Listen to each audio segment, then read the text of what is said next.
गोस्वामी जी महाराज पूर्व प्रसंग में वर्णन किए। श्री सुनैना जी श्री कौशल्या जी से श्री याज्ञवल्क्य जी द्वारा सुनी हुई श्री राम कथा सुनाती हैं।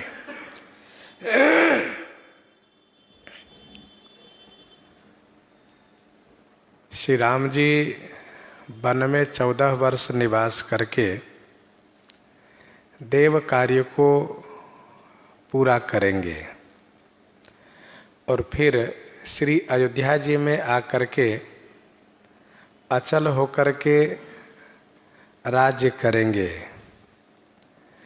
श्री राम जी के बाहुबल में सुरक्षित होकर के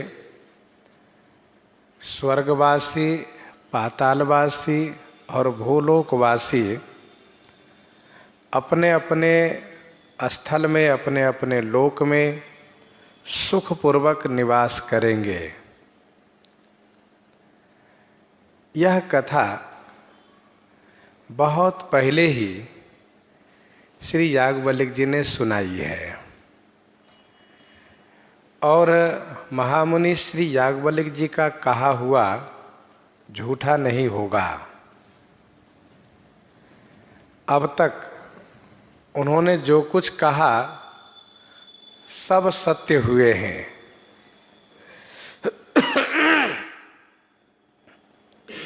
ऐसा कह करके अत्यंत प्रेम के साथ श्री सुनैना जी श्री कौशल्या जी के चरण में वंदन प्रणाम की और अति प्रेम के साथ श्री सीता जी को अपने साथ लिवा ले जाने के लिए श्री कौशल्या जी से विनती की। श्री कौशल्या जी द्वारा अनुमति मिलने के बाद श्री सुनैना जी श्री सीता जी को साथ में लेकर के अपने डेरे की ओर चल पड़ी और वहां पहुंच करके प्रिय परिजन ही मिले वैदेही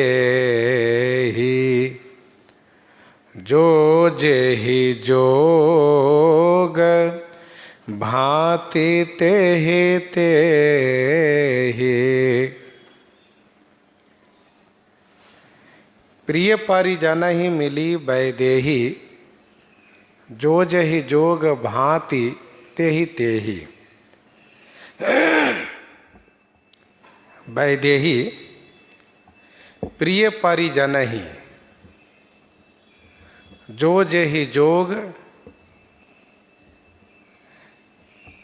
तेहि भांति तेहि तेहि मिली।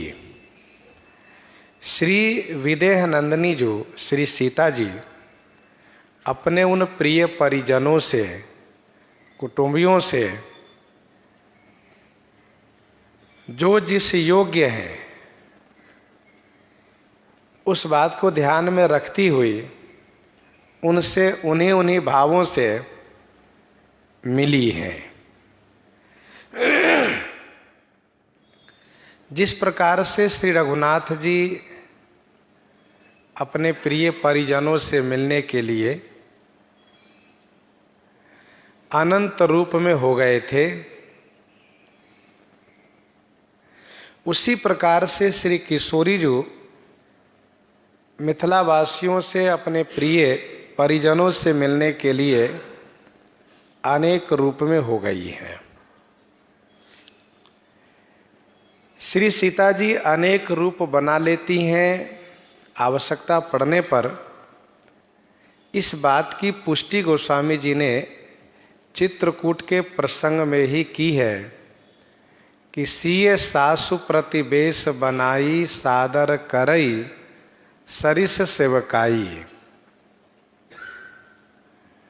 इसीलिए सबसे मिली हैं। अलग अलग एक एक से मिलने में समय ज़्यादा लगता, इसलिए इन्होंने अपना ईश्वरत्व प्रकट किया। व्यवहार निर्वहन में यथा योग का पालन करना चाहिए। यही मानस जी से शिक्षा मिलती है। जो जही जोग। कुछ ऐसे हैं जिनको पांव छू करके श्री सीता जी प्रणाम करती हैं और वे आशीर्वाद देते हैं। कुछ ऐसे हैं जिनको गले से लग करके मिलती हैं, जो वहाँ से मिथिला से आई हुई हैं। और कुछ ऐसे हैं जो श्री किशोरी जी को प्रणाम करते हैं तो श्री किशोरी जी उनके सिर पर हाथ रखती हैं और उनको आशीर्वाद देती हैं। गुरुजन तथा समान अवस्था वाले और छोटे, जथा जोग। श्री किशोरी जी ने इस बात को अनुपालन किया है। जो जेहि जोग भांति तेहि तेहि। और इसका अनुपालन सभी को करना चाहिए। व्यवहारिक जगत में तसी पूजा चाहिए जस देवता। तापस वेश जान की देखी, भासव विकल विषाद विषेखी। तापस वेश जानकी देखी। तापस वेश जानकी देखी। श्री जानकी जी को तापस वेश में सबने देखा तो सभी परिजन विषेख विषाद से विषेख विकल हुए। भासव विकल विषाद विषेखी। विशेष विषाद से विशेष व्याकुल हो गए।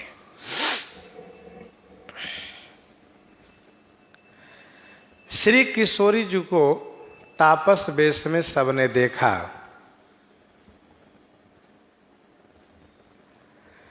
मिथिला वासियों ने प्रथम बार इस वेश में आज देखा है। यद्यपि श्री सीता जी सामान्य वेशभूषा में रहती हैं, इसका प्रमाण यह है कि कनक बिंदु दुई चारिक देखे, राखे शीश सिए सम लेखे। गंगा तट पर जब श्री भरतलाल जी ने श्री सीताराम जी के उस कुश साथरी को दर्शन किया है, उस समय की ये पंक्ति है। अरण्य कांड में गोस्वामी जी ने ये लिखा है कि दिव्य बसन भूषण पहिराई, जे नित नूतन अमल सुहाई। दिव्य बसन भूषण पहिराई, जे नित नूतन अमल सुहाई।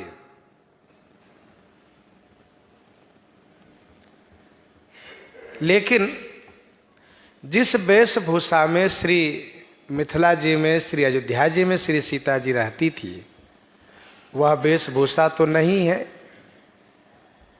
और स्वाभाविक है कि स्वामी जब तपस्वी वेश में रहते हैं, पतिदेव जब तपस्वी वेश में रहते हैं, तो श्री सीता जी श्रृंगार नहीं कर सकती हैं। इसलिए संतों ने कहा कि इनका सामान्य वेश है, परंतु मिथिला वासियों की दृष्टि में तो तापस वेश ही है। इसलिए तापस वेश जानकी देखी, भासव विकल विषाद विषेखी। एकदम से सब के सब विशेष विषाद में व्याकुल हो गए, सब शोकाकुल हो गए। श्री मिथिलेश जी महाराज श्री गुरु वशिष्ठ जी के पास बैठे हुए थे। उनको सूचना मिली कि श्री सीता जी हम लोगों के समाज में अर्थात अपनी माता जी के साथ में मिथिला वासियों से मिलने के लिए आई हैं, तो इन्होंने तुरंत गुरु जी को वंदन प्रणाम किया और उनसे आज्ञा लिए और चल दिए वहां से। जनक राम गुरु आय सुपाई, चले थलहि सिए देखी आई।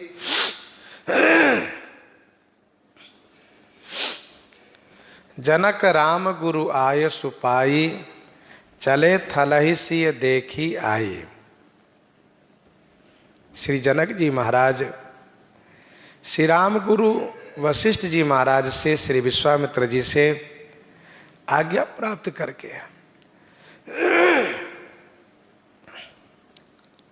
चले थलहि, थलहि माने अपने डेरे की ओर चले हैं और आकर के श्री सीता जी को देखे। श्री राम गुरु वशिष्ठ जी महाराज उनसे आज्ञा लेकर के अपने डेरे में आए और आकर के यहाँ पर श्री सीता जी को देखा। श्री मिथिलेश जी महाराज ने जैसे ही श्री सीता जी को देखा, वैसे ही लेन्हि लाई उर जनक जानकी, पाहुनि पावन प्रेम प्राण की।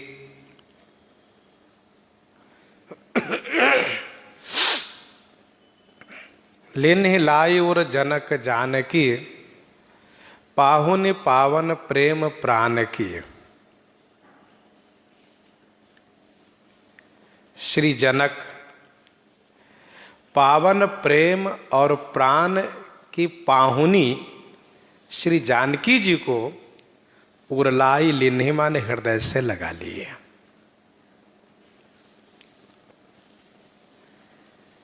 श्री सीता जी पवित्र प्रेम एवं प्राण की पाहुनी माने मेहमान हैं, अतिथि हैं।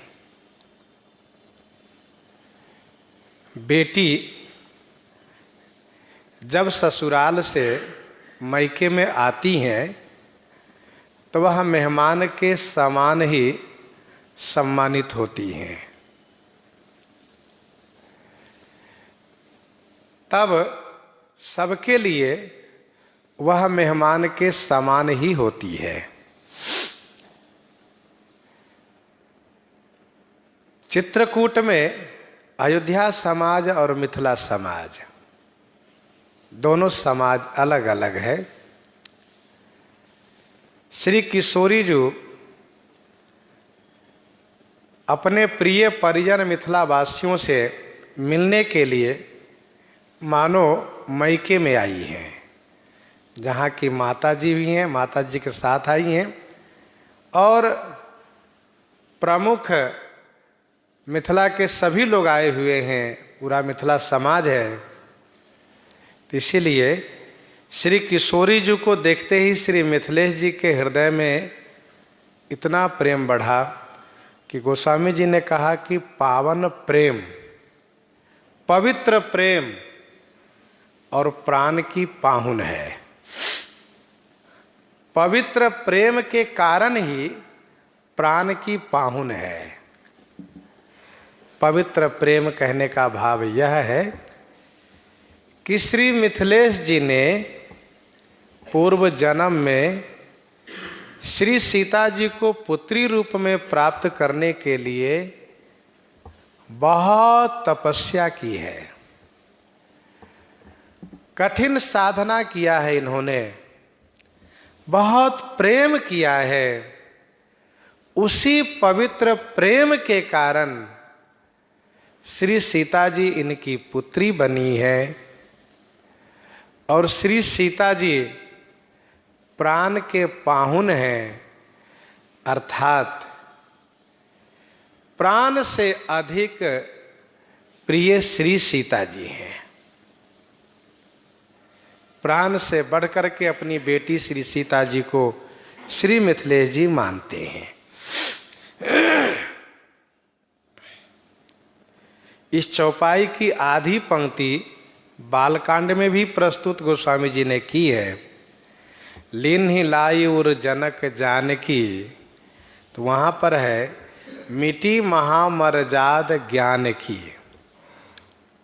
यहां पर है पाहुन पावन प्रेम प्राण की।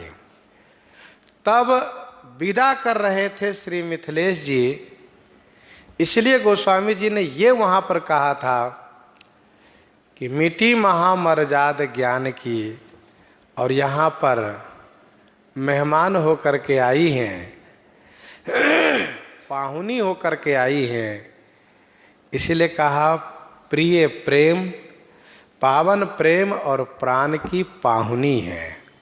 पाहुनी मेहमान है।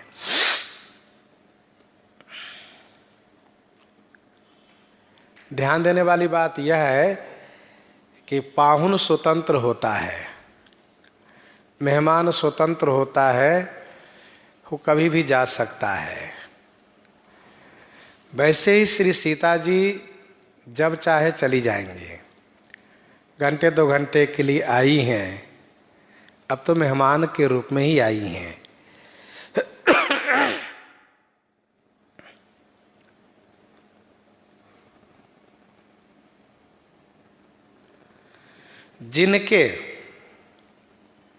जिनके सब कुछ श्री राम जी में, श्री राम जी के भजन सेवा में लगे हैं, स्नेह में बीतते हैं, वही तो पावन प्रेम की पाहुनी है। जिनके प्राण श्री राम जी के भजन सेवा में लगे हो, उन्हीं के स्नेह में जिनका समय बीतते हो, वही तो पवित्र प्रेम और प्राण के पाहुन है। अर्थात श्री राम सेवा पारायण से श्री मिथिलेश जी श्री सीता जी से गौरवान्वित हैं, बड़े आह्लादित हैं।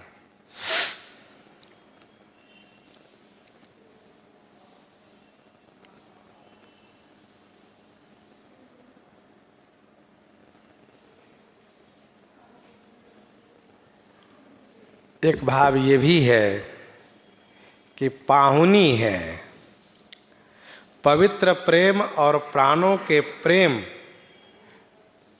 अर्थात भाव और प्राण तथा वचन के उच्चारण इस समय में श्री सीता जी केवल वाणी ही ग्रहण कर सकती है और कुछ ग्रहण नहीं कर सकती है।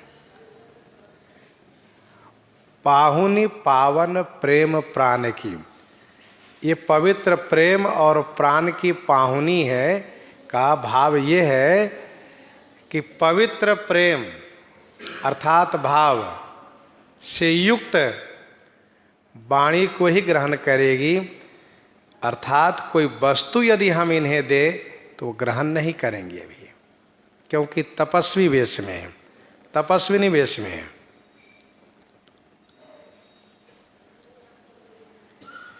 मिथिलेश जी सोचते हैं कि मेरे पवित्र प्रेम और प्राण की पाहुनी है।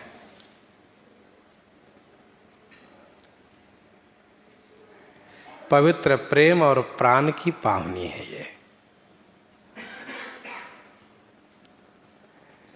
श्री सीता जी का प्रेम मेरे हृदय में बना रहे, इसी से मेरे प्राण का पोषण होता रहे, यही अपेक्षा है। श्री सीता जी का पवित्र प्रेम मुझ में पुत्री भाव से बना रहे और उसी से मेरे प्राण का पोषण होता रहे, बस यही चाहिए और कुछ नहीं।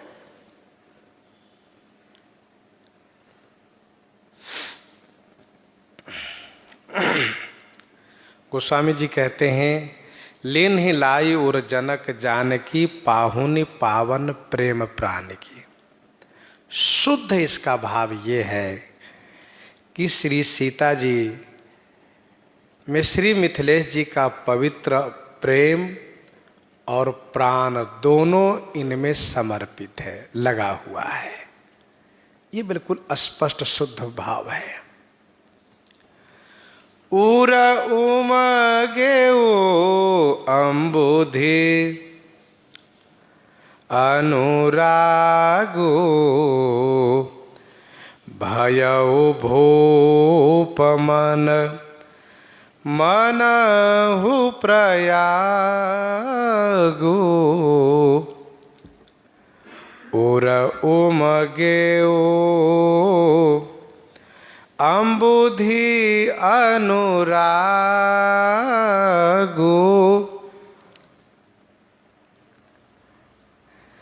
श्री मिथिलेश जी महाराज ने अपने पवित्र प्रेम और प्राण के पाहुन को हृदय से लगाया तो उनके हृदय में अनुराग, अम्बुधि माने सागरवत हो करके, उमगे माने बढ़ा।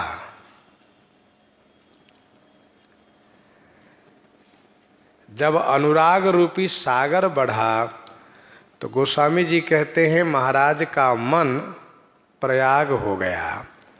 भयउ भूप मन मनहु प्रयागो। अब गोस्वामी जी यहाँ पर रूपक के माध्यम से इस प्रेम को, भाव को समझा रहे हैं।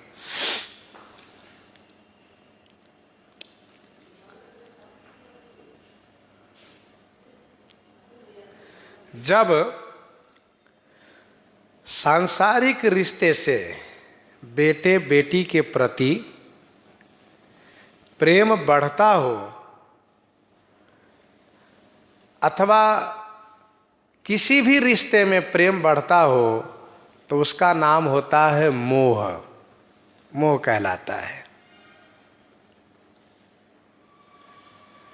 श्री मिथिलेश जी महाराज ने श्री सीता जी को हृदय से लगाया और इनका प्रेम बढ़ा तो गोस्वामी जी ने उससे मोह न कह करके अनुराग कहा। क्योंकि नीचे वाली पंक्ति में गोस्वामी जी ने स्पष्ट किया कि श्री मिथिलेश जी की बुद्धि मोह में डूबी हुई नहीं है।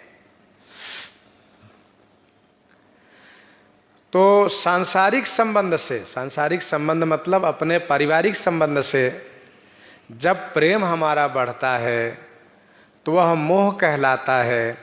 लेकिन यदि भगवान के संबंध से, ईश्वर भाव से यदि प्रेम बढ़ता हो तो वह मोह न कहा करके वह अनुराग कहलाता है। ये अंतर है।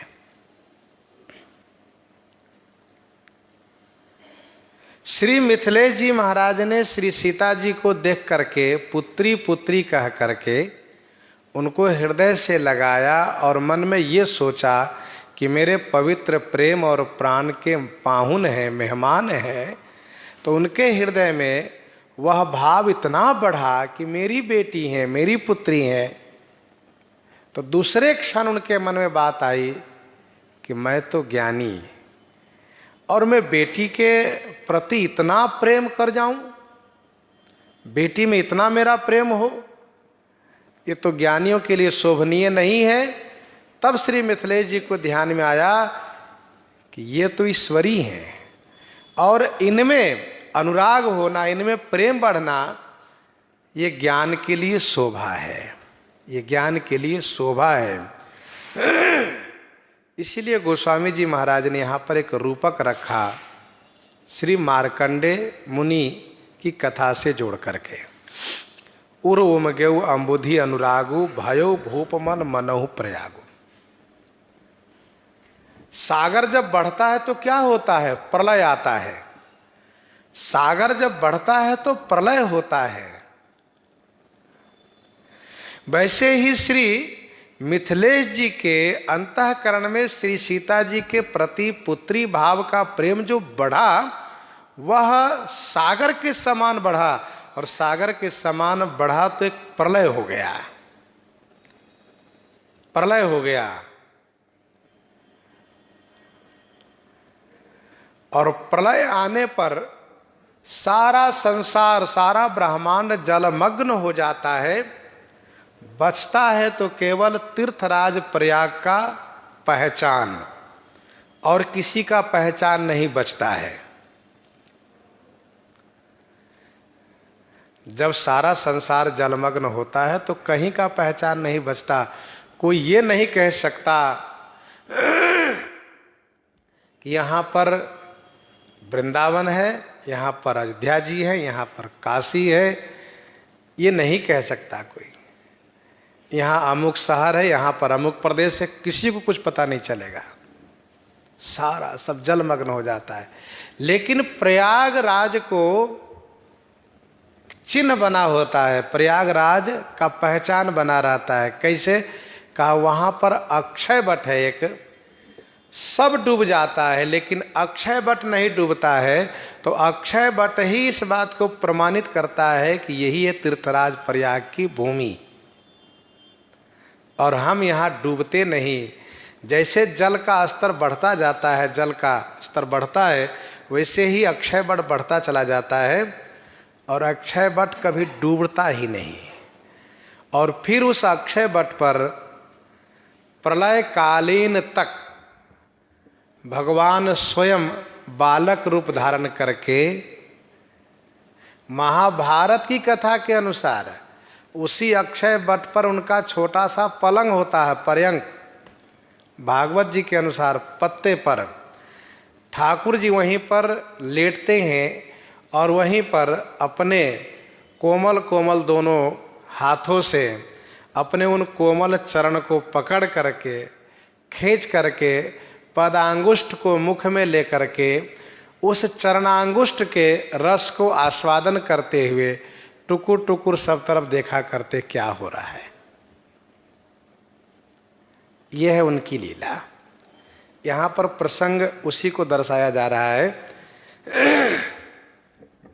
महाराजा श्री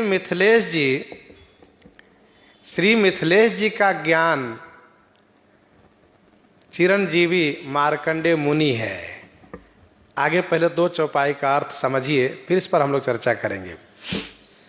उर उम गेहु अम्बुधि अनुरागु भयो भूप मन मनहु प्रयागु। महाराजा श्री मिथिलेश का मन प्रयाग हो गया, तीर्थराज प्रयाग।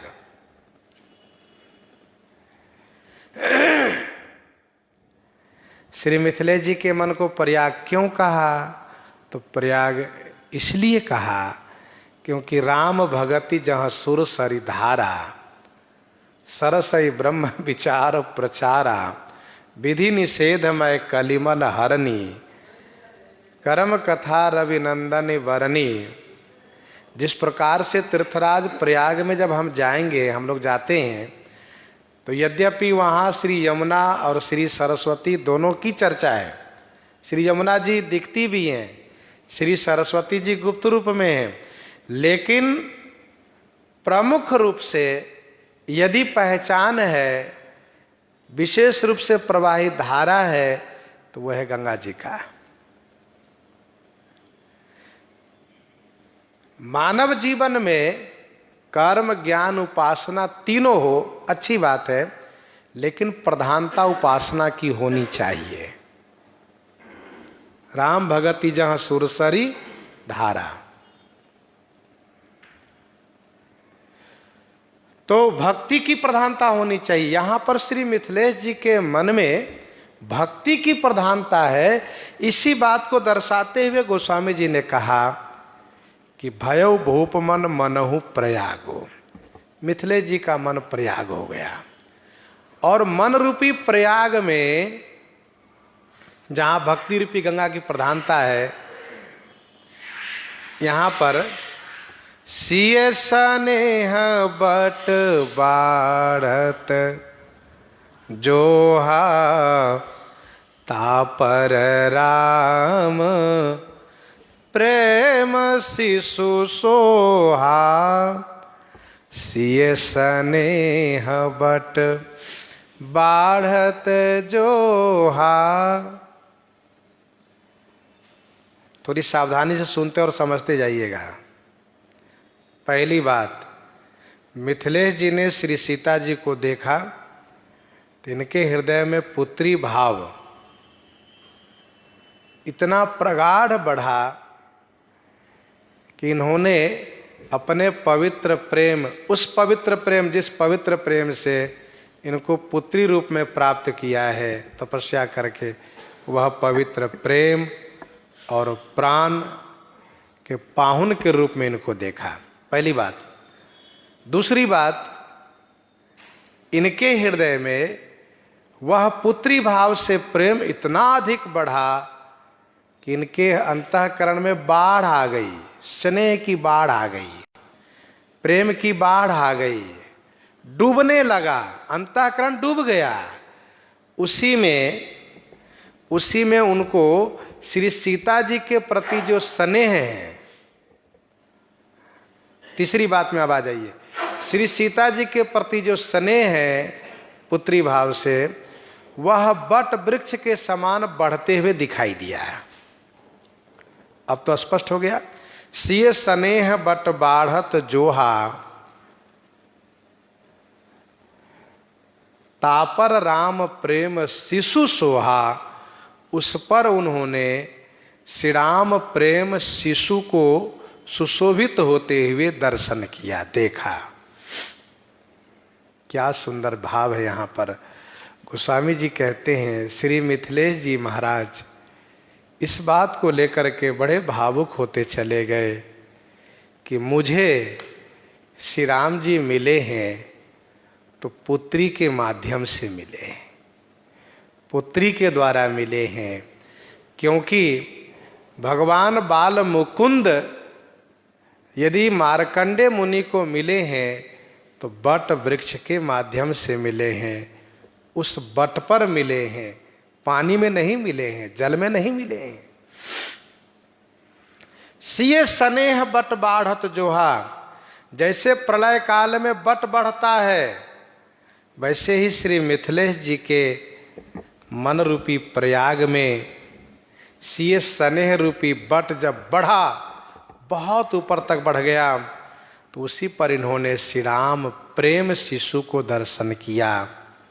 अर्थात इनके मन में बात ये आई कि श्री सीता तो ईश्वरी हैं, श्री राम ईश्वर हैं, श्री राम ब्रह्म हैं, श्री सीता उनकी शक्ति है। श्री राम जी में प्रेम स्थिर हो गया। सिय स्नेह बट बाढ़त जोहा, तापर राम प्रेम शिशु सोहा। चिरजीवी मुनि ज्ञान विकल जनु, बूढ़त लहेऊ बाल अवलंबनु। चिरजीवी मुनि ज्ञान विकल जनु। श्री मिथिलेश जी का ज्ञान, श्री जनक जी का ज्ञान जनु, चिरजीवी मुनि विकल। श्री जनक जी का ज्ञान मानो चिरंजीवी मुनि श्री मार्कंडे जी के समान है, जो व्याकुल हैं। बूढ़त लहो, बूढ़त लहो माने डूब रहे थे। बाल अवलंबन लहो, बाल अवलंबन अर्थात बाल रूप श्री राम जी का सहारा पा गए।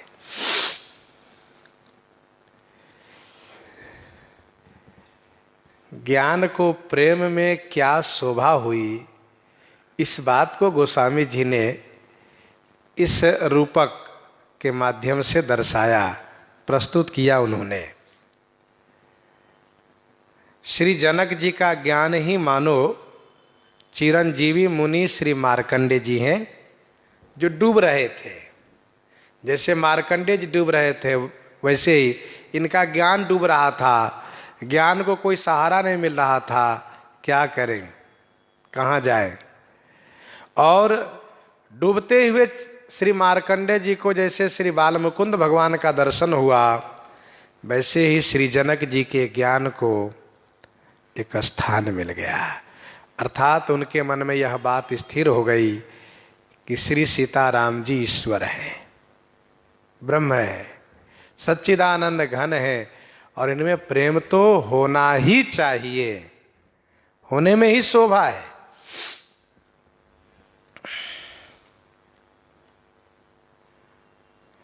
चिरंजीवी, चिरजीवी का अर्थ होता है, चिर माने दीर्घ काल तक जो जिंदा रहे, बहुत काल तक, उसको कहते हैं चिरजीवी। आशीर्वाद देने की विधि है चिरंजीवी भव, अर्थात बहुत काल तक जियो। चिरजीव सुतचारी, चक्रवर्ती दशरथ के 7 लोगों के बारे में शास्त्रकारों ने कहा है, अश्वत्थामा, बलिर्व्यासो, हनुमान च विभीषण। अश्वत्थामा, बलिर्व्यासो, हनुमान च विभीषण, मार्कंडेयो, जैमिनिश्च सप्तैते चिरजीविनः। और भी हैं, लेकिन इस श्लोक में इन 7 का एक साथ स्मरण किया गया है। अश्वत्थामा, बलिर्व्यासो, हनुमान च विभीषण, मार्कंडेयो, जैमिनिश्च सप्तैते चिरजीविनः। 7 चिरंजीवी हैं।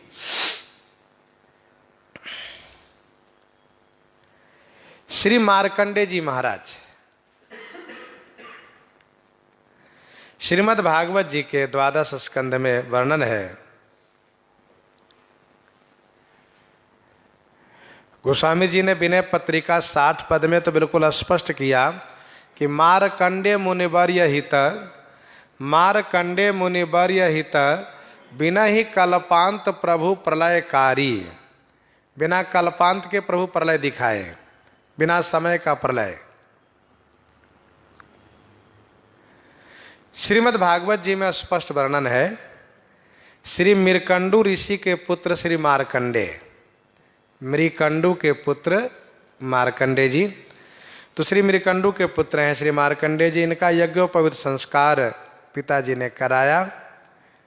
विद्या अध्ययन के लिए गुरुकुल में गए और पढ़ने के बाद इन्होंने आजीवन ब्रह्मचर्य व्रत को धारण करके अपने आप को तप में समर्पित कर दिया। बहुत दीर्घ काल तक तपस्या किए और तपस्या करके इन्होंने काल पर विजय प्राप्त कर लिया। काल पर विजय प्राप्त कर लिया अर्थात मृत्यु नहीं होगी अब इनकी। इन्होंने ऐसा तप से सामर्थ्य प्राप्त किया। 7वें मनवंतर में देवराज इंद्र ने इनकी तपस्या को विघ्न करने का प्रयास किया, लेकिन इंद्र अपने कार्य में सफल नहीं हो पाए, निष्फल हो गए। भगवान नर नारायण प्रसन्न होकर के श्री मार्कंडे जी को दर्शन दिए और प्रभु ने कहा वरदान मांगिए। तो श्री मार्कंडे जी ने कहा प्रभु आपके दर्शन से बढ़कर के कोई चीज है नहीं, मैंने खूब अनुभव किया है, आपके दर्शन से बढ़कर के कोई वस्तु नहीं है, इसलिए मुझे कुछ चाहिए नहीं। फिर भी आप देना चाहते हैं क्योंकि आप बिना दिए मानते नहीं हैं, मुझे पता है, इसीलिए आप यह कृपा करके हमें प्रदान करें कि आपकी जो बलवती अति प्रचंड दुस्तर कठिन जो माया है हमें उसका दर्शन करा दीजिए। भगवान ने मुस्कुराते हुए कहा तथास्तु। प्रभु भी मन ही मन सोचने लगे महात्मा भाई महात्मा होते हैं, विचित्र हैं, कोई कुछ देखना चाहते कोई कुछ देखना चाहते, अब इनकी इच्छा माया देखें। ठीक है, माया देखे तो माया का देखने का मतलब संकट में पड़िएगा जरूर आप। माया देखने का मतलब संकट में पड़िएगा, लेकिन अब उन्होंने मांग किया है, कोई बात नहीं है। माया दुखदायिनी है, माया के चक्कर में सारा जीव पड़ा हुआ है, सभी क्लेशित है, कोई किसी कारण से, कोई किसी कारण से। माया कारण ही तो है, सब क्लेशित है। मयूर मोर तोरते माया जही बस की ने जीव निकाया। लेकिन ये विचित्र महात्मा इन्होंने कहा माया ही देखेंगे। ठीक है, तथास्तु भगवान कह दिए। इसके बाद हुआ क्या, कुछ काल बीता है और श्री मार्कंडे जी सोच रहे हैं कि प्रभु ने कहा है कि माया दिखाऊंगा, तो प्रभु माया जरूर दिखाएंगे। मैं देखूंगा माया कैसी है, माया क्या करती है। प्रभु भी अपनी योजना बना लिए कि ठीक है, आप सोचते रहिए, अभी मैं दिखाता हूँ आपको। उनको देरी नहीं लगती दिखाने में। ऐसा नहीं कि उनको कोई खेल दिखाने के लिए रंगमंच तैयार करना पड़ता है, ऐसा कुछ नहीं है। उनको मन में सोचते ही तुरंत सारी व्यवस्था बन जाती है, संविधान बन जाता है और सभी अनुकूल हो जाता है, क्योंकि सारा खेल तो माया का ही है। माया उनके इशारे में काम करती हैं। पुष्प भद्रा नदी के तट पर संध्या वंदन करके बैठे थे कि अचानक उन्होंने देखा क्या, कि सब तरफ से बादल घिर गया है, सब तरफ से बादल घिर गया है, चारों तरफ से काली घटा छा गई है और हवा सब तरफ की चल रही है। एक तरफ की हवा नहीं, सब तरफ की हवा है। और वर्षा शुरू हुई तो मूसलाधार वर्षा शुरू हुई, लगता है सारा पानी ऊपर आकाश में ही है। तो श्री मार्कंडे जी वैसे घबराते नहीं थे, बड़े धीरवान, परम तपस्वी, परम वैरागी, ज्ञानी मुनि है। लेकिन देखा कि अरे तो इतनी वर्षा हो रही, इतनी वर्षा हो रही, ये क्या होगा। तो उन्होंने देखा कि थोड़ी देर के बाद देखा कि सब तरफ से पानी बढ़ता हुआ आ रहा है। और पानी बढ़ता आ रहा अर्थात मानो सागर चारों तरफ से चल दिया है। और सागर ऐसे नहीं, हजारों लाखों फीट ऊंचाई तरंग को लिए हुए, जो भी कहीं दिखाई दे सबको समेटते हुए, सबको उसमें डुबाते हुए, और सब तरफ से। और देखते देखते इन्होंने देखा कि सब तरफ के बाद हमारी बारी आ गई, हम भी उसी में आ गए, सब डूब गया। अब उसमें मार्कंडे जी कभी भीतर जाते हैं पानी में, कभी बाहर आते हैं, खूब हाथ पांव पटकते हैं, तैरते हैं, लेकिन कितना तैरेंगे। कभी कभी उस जल के चपेट में आकर के बिल्कुल भीतर चले जाते हैं, कभी ऊपर आ जाते हैं, कभी उस पानी के लहरों में लहराते हैं तो अच्छा भी लगता है, ठीक है। और कभी कभी इतना भयावह दृश्य बन जाता है, घबरा जाते हैं कि अब तो क्या होगा, बाप रे अब तो डूब जाएंगे। लेकिन डूबते नहीं है, न डूबते हैं न बच पाते हैं। माया का यही काम है, न वो मारती है न जिंदा छोड़ती है, वो बीच में ही रखती है। मार्कंडे जी महाराज का इस प्रकार से काफी समय बीता है, उसी पानी के चपेट में, थपेड़े में चोट खाते हुए, भटकते हुए तीर्थराज प्रयाग में पहुंचे। उनको एक टापू दिखाई पड़ा और फिर इसके बाद एक वृक्ष दिखाई दिया। तो उनको बड़ा संतोष हुआ मन में कि अरे भाई कहीं कुछ नहीं बचा है, ये पेड़ कैसे बच गया, इतना बढ़िया वृक्ष है। पास में गए, सहारा मिला, संतोष हुआ कि चलो इसी पेड़ के सहारे हम भी बच जाएंगे। तो पेड़ पर चढ़ गए, उस बट वृक्ष पर चढ़ गए। सोचा कि हमारे जैसे कोई भटकता हुआ, बहता हुआ तो नहीं इस पर चढ़ा हुआ है। तो उन्होंने देखा तो कहीं कुछ नहीं दिखाई दिया, लेकिन एक बालक नील सरोरु, नील मणि, नील नीरधर श्याम, बहुत सुंदर नन्हा सा, सांवला सा, सलोना, बड़े प्यारा सा बालक। और उस बट वृक्ष के पत्ते पर, बटस्य पत्रस्य, बट के उस पत्ते पर लेटा हुआ है और बड़ी मस्ती में है। अपने पदांगुष्ठ को, चरणांगुष्ठ को मुख में लेकर के रसास्वादन कर रहा है। तो श्री मार्कंडे जी के मन में दया आई, सोचा कि बताओ इस नन्हे से बालक को ये नहीं मालूम है कि सारी दुनिया डूब गई है। इसको ये नहीं पता कि इसके माता पिता कहाँ गए होंगे, किस लोक में, कुछ पता नहीं है। अब ये इस पत्ते पर लेटा हुआ है। चलो पास में चलते हैं पूछने के लिए कौन है, क्या है, हो सकता हो कुछ बोले। महाभारत की कल्प की कथा में तो भगवान बुलाते हैं, आओ मेरे पास में आओ, मेरे मुख में प्रवेश करो। लेकिन यहाँ पर भागवत जी में यह है कि नहीं, श्री मार्कंडेय जी पास में स्वाभाविक रूप से जाते हैं, यह जानने के लिए कि बालक कौन है, उस पर तरस खा करके। अब स्वाभाविक है कि जब सब डूबा हुआ है तो उन पर दया आना स्वाभाविक है। सोच रहे कि हम बचे, कि ही बचा है और कोई बचा तो है नहीं संसार में। तो जैसे पास में गए हैं वैसे ठाकुर जी मुस्कुराते हुए जम्हाई लिए, और जम्हाई लिए तो जम्हाई लेने में सांस खींचा जाता है, बहुत जोर से सांस खींचते हैं, स्वाभाविक हम लोग सब अनुभव करते हैं। मार्कंडेय जी को उसी सांस के माध्यम से उदरस्त कर लिए, ले गए पेट में। श्री काकभूषुंडी जी की भांति उनको ले गए पेट में। पेट में ले गए तो वहां पर वैसे पूर्ववत संसार दिखाई दिया, वहां कहीं कुछ नहीं, कोई प्रलय नहीं, सब बिल्कुल वैसे ही वातावरण है, सब ठीक है, सब अपना आश्रम भी है, सब कुछ है।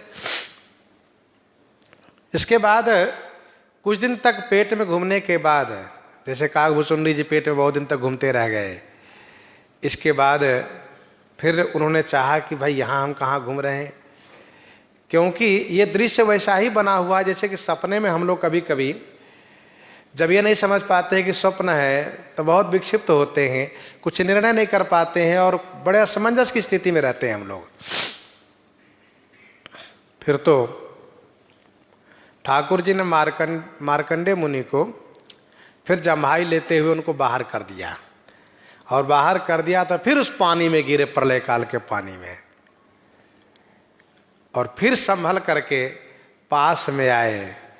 और पास में जैसे ठाकुर जी के पास में जाने लगे तो वैसे ही प्रभु मुस्कुराते हुए जैसे पास में आए वैसे अंतर्ध्यान हो गए, और अंतर्ध्यान होने के बाद वो प्रलय का सारा दृश्य समाप्त हो गया। फिर पूर्ववत सब व्यवस्था बन गई, सब स्थिति यथास्थिति दिखाई देने लगा। उसी बात को गोस्वामी जी यहाँ पर कहते हैं कि श्री मिथिलेश जी का मन प्रयाग हुआ, श्री सीता जी में पुत्री भाव करके जो प्रेम बढ़ा वही अक्षय बट दिखाई दिया। और जैसे अक्षय बट पर श्री मार्कंडेय जी ने श्री बालमुकुंद भगवान को शिशु रूप में ठाकुर जी को देखा था, दर्शन किया था, वैसे ही श्री मिथिलेश जी ने श्री सीता जी में पुत्री भाव करके जो स्नेह रूपी बट बढ़ा था उसी बट पर श्री राम जी में जो स्नेह है इनका वह बाल रूप में दिखाई दिया। अर्थात श्री राम जी में इनका चित्त स्थिर हो गया। दो शब्दों में जानना चाहे, दो शब्दों में यही है कि श्री मिथिलेश जी का मन श्री सीताराम जी के ईश्वरत्व भाव में स्थिर हो गया, इतना ही है। चिरजीवी मुनि ज्ञान विकल जनु बूढ़त लहे बाल अवलंबनु मोह मगन मति नहीं विदेह की महिमा सिए रघुबर स्नेह की मोह मगन मति नहीं विदेह की महिमा सिए रघुबर स्नेह की। विदेह की मति मोह मगन नहीं, श्री मिथिलेश जी की बुद्धि मोह में मगन नहीं है, मोह में डूबी हुई नहीं है। फिर महिमा सिय रघुबर स्नेह की, यह सिय रघुबर स्नेह की महिमा है।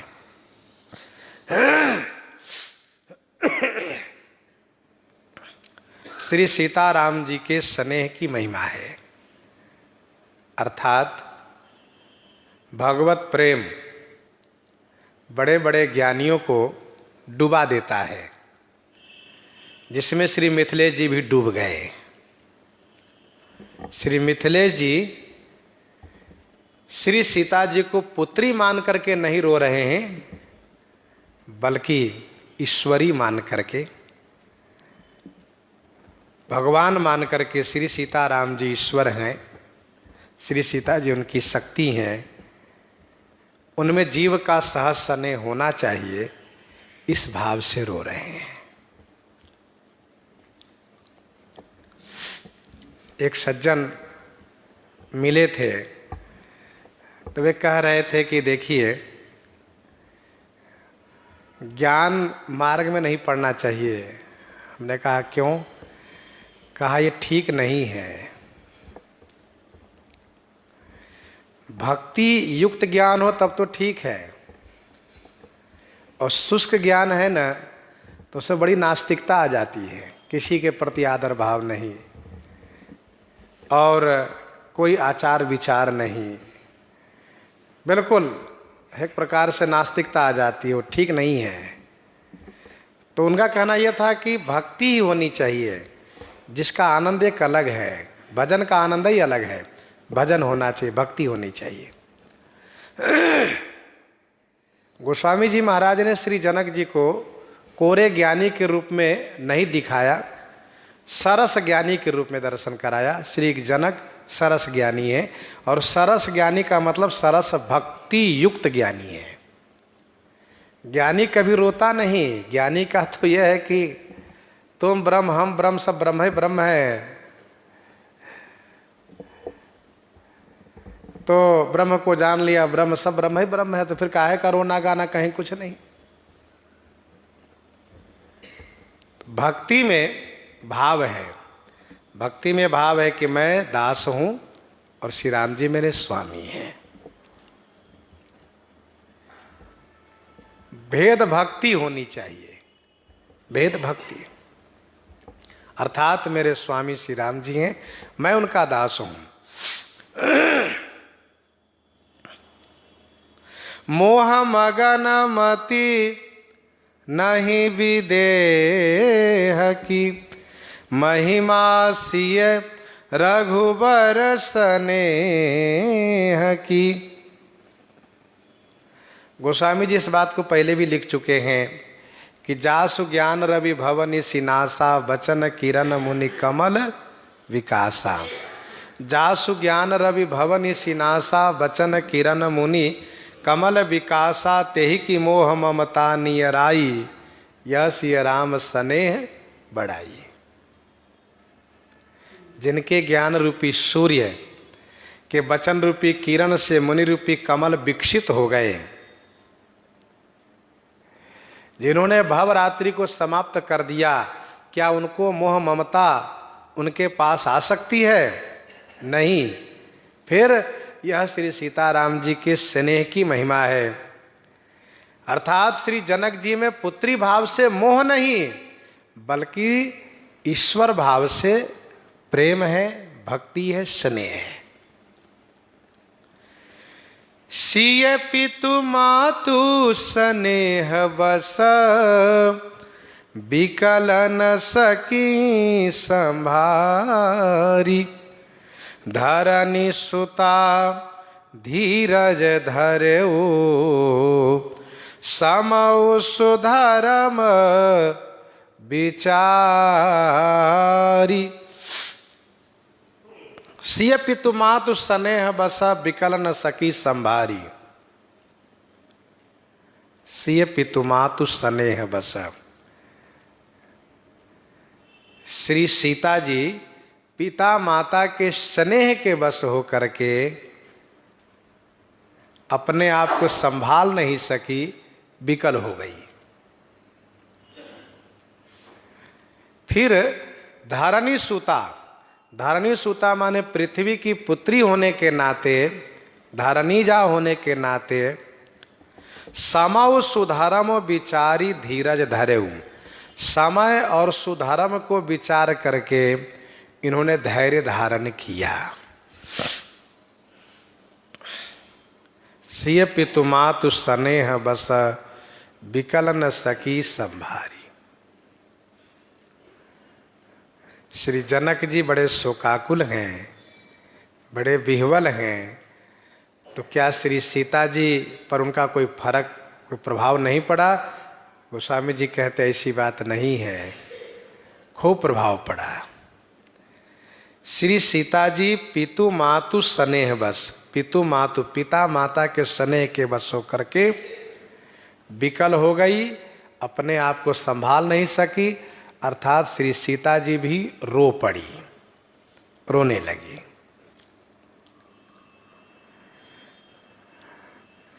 श्री जनक जी ने ईश्वरी भाव से, ईश्वर भाव से देखा है इन दोनों को, ईश्वरी हैं श्री सीता जी, तो ईश्वरी में एक विशेषता है, ईश्वर में एक विशेषता है क्या?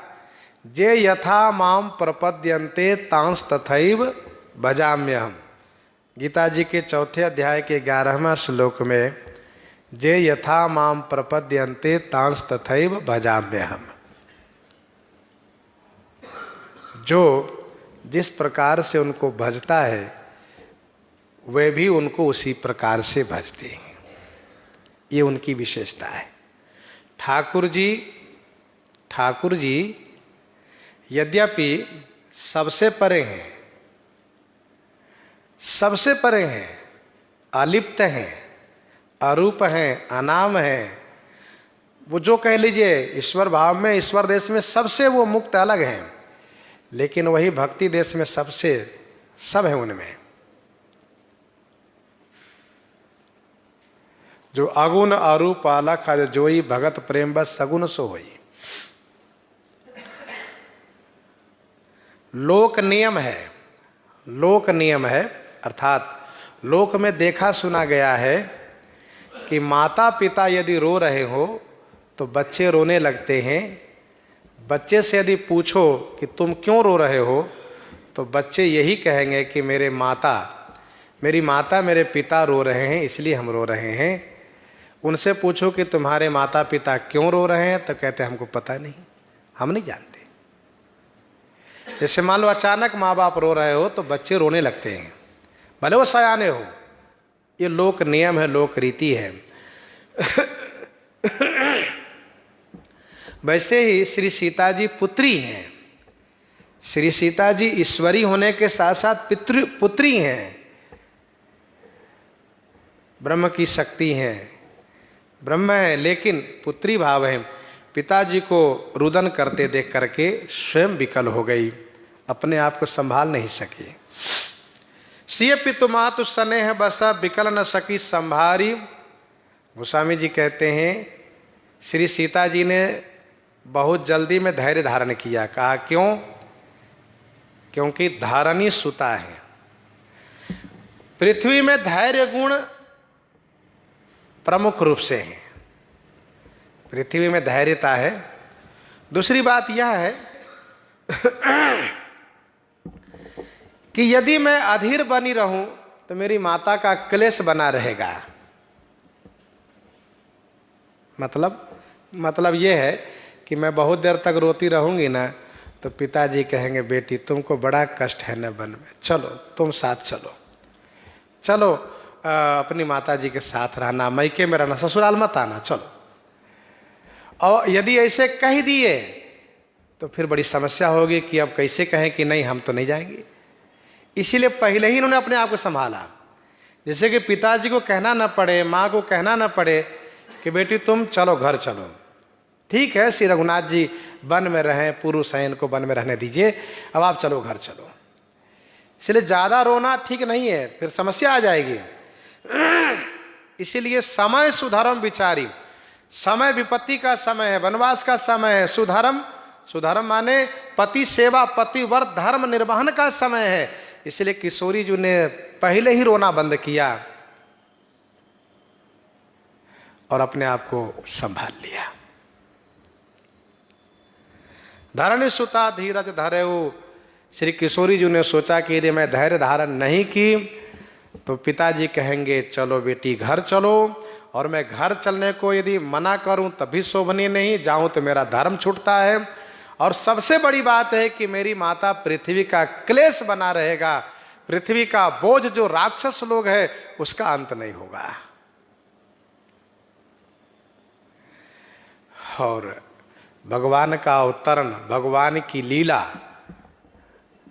में मुख्य यदि कारण है तो श्री किशोरी जी हैं। श्री किशोरी जी ही उनको प्रेरित करती हैं जीवों पर अनुग्रह करने के लिए तथा भक्तों को आनंदित करने के लिए, भक्तों को कल्याण करने के लिए, लीला करने के लिए प्रेरित तो श्री किशोरी जी ही करती हैं। धरण्य सुता धीरज धरऊ समौ धर्म विचारी,